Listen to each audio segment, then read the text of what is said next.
On June the 1st at UFC 302, the co-main event is set for an epic showdown between two of the most dangerous fighters in the middleweight division. Two warriors will collide in a battle for supremacy. Co-main event is upon us. Paulo, the Eraser, Costa! Now introducing his opponent, Sean Strickland!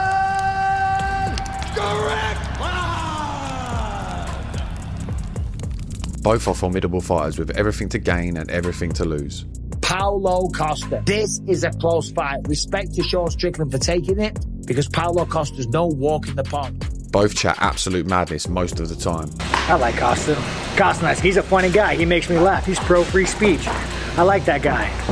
But I'm gonna make that dirty Brazilian bleed. And you know, I'm gonna do it for Brazil, because Brazil doesn't even like Costa. So hey, Brazil, this one's for you guys. But in the same breath, both are fantastically entertaining. Let's take a look. Sean Strickland's life story is one marked by resilience, determination, and an unyielding passion for martial arts. Born on February 27, 1991 in Anaheim, California, Sean's journey to becoming a professional mixed martial artist is a testament to his unwavering dedication to his craft. Growing up, Sean was drawn to the world of combat sports from a young age due to family life at home being absolute hell. He began training in martial arts as a means of self-defense and as an escape from his home torment. He quickly fell in love with the discipline and intensity of the sport. Despite facing his own personal struggles and challenges along the way, Sean found solace and purpose in the gym, where he poured his heart and soul into honing his skills. Sean's talent and dedication soon caught the attention of coaches and mentors who recognised his potential and encouraged him to pursue a career in professional fighting. In 2008, at the age of 17, Sean made his amateur MMA debut, laying the foundation for what would become an illustrious career in the sport.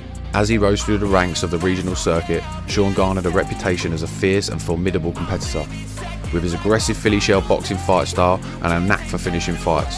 In 2011, he made his professional MMA debut, embarking on a journey that would see him compete in some of the biggest promotions in the world. In 2014, Sean made his UFC debut, fulfilling a lifelong dream.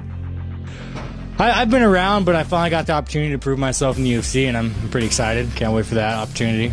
Yeah. Talk about the matchup with Bubba. He's a well-rounded guy, southpaw.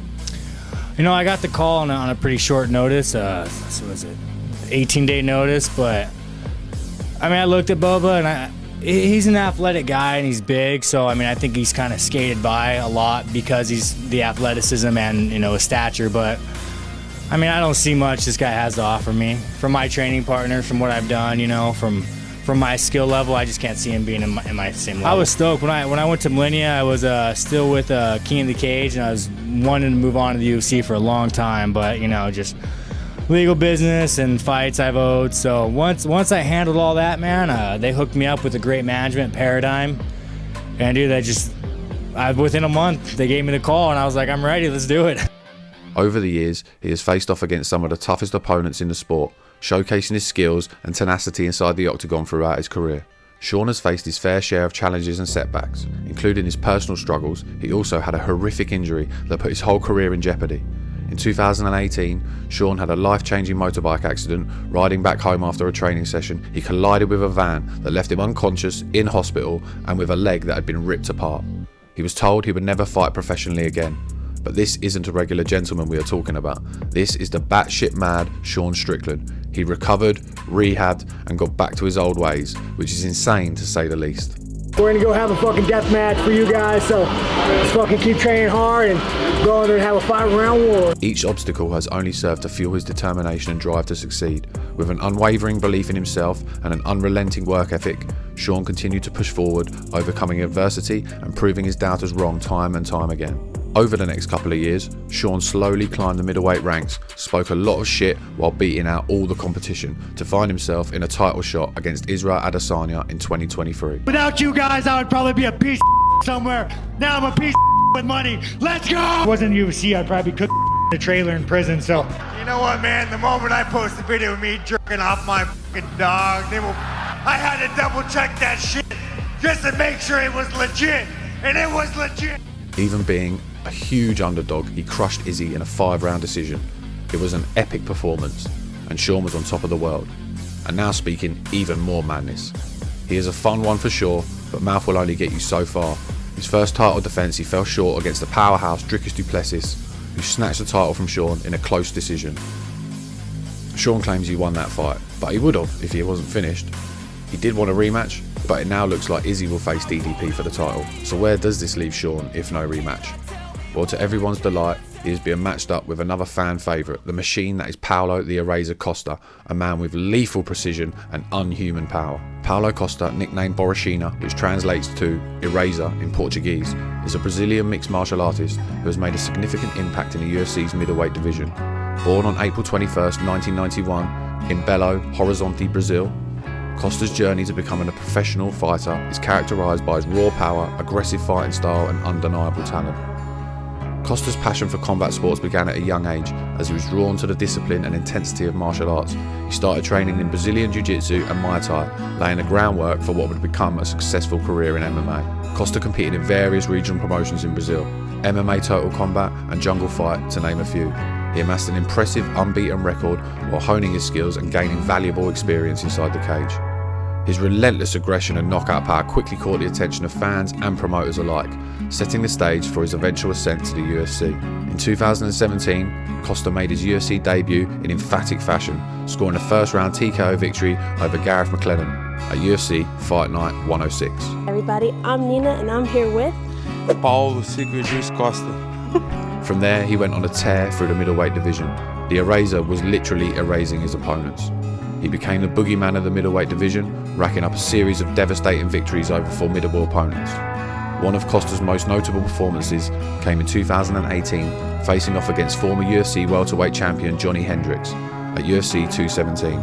However, it was Costa's showdown with Yoel Romero at UFC 241 that truly catapulted him into the spotlight. In a highly anticipated bout between two of the division's most explosive strikers, Costa showcased his relentless pressure and striking prowess, ultimately earning a unanimous decision victory in a fight that was hailed an instant classic. Despite facing setbacks, including the suspension for USADA violation in 2019, Costa remained one of the most dangerous and exciting fighters in the UFC's middleweight division. Last year I was the most tested and I didn't fight. Yeah, that's true. You didn't fight. What a waste of time. At this point, Costa was on a 13-0 streak going into 2020, and he was a truly terrifying challenge for anyone who dared. At this point, there was only one fight he was after. This would be the champion, Israel Adesanya. And Izzy, he got smoked and he was embarrassed badly.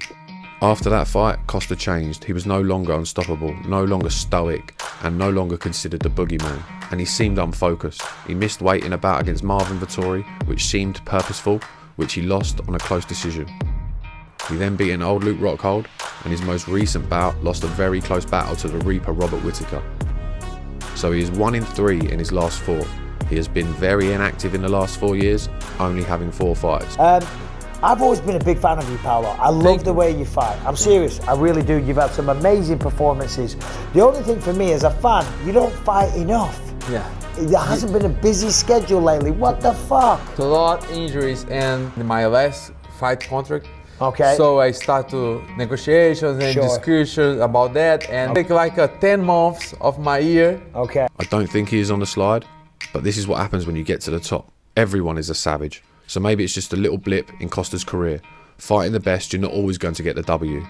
He is only 33, the same age as Sean, so enough time to make another run at the title, and Sean is the perfect opponent to position himself in line for another crack. This fight excites me. Some say Sean is boring. I disagree. He is relentless, like a zombie plodding forward, looking to build up volume and damage over the course of the fight, and simply outwork his opposition to the point he can make even the best quit before the 25 minutes is up. And the real excitement comes because he will be plodding towards the powerhouse that is Paulo Costa. No matter what anyone says about Costa, he is always exciting and always dangerous, and one scary figure to find yourself in front of when that cage door closes. It's a fight for position in the middleweight division. No one wants to lose 2 in a row, and a win could put either man right there for a title shot in the very near future. When these two monsters collide, it will be a spectacle, and on June the 1st, we'll find out who can dig the deepest and who wants it more. I think Paulo is going to need his secret juice for sure to keep up with Sean's gas tank and crazy pace. Hopefully his missiles loaded in each hand can keep Sean at bay. Either way, this fight should be a war. Let me know in the comments who you got. Thanks for watching. If you do enjoy these videos and my content, hit that like and subscribe and keep the comments coming. It really does help out the channel, and I will catch you all on the next one because I'm out.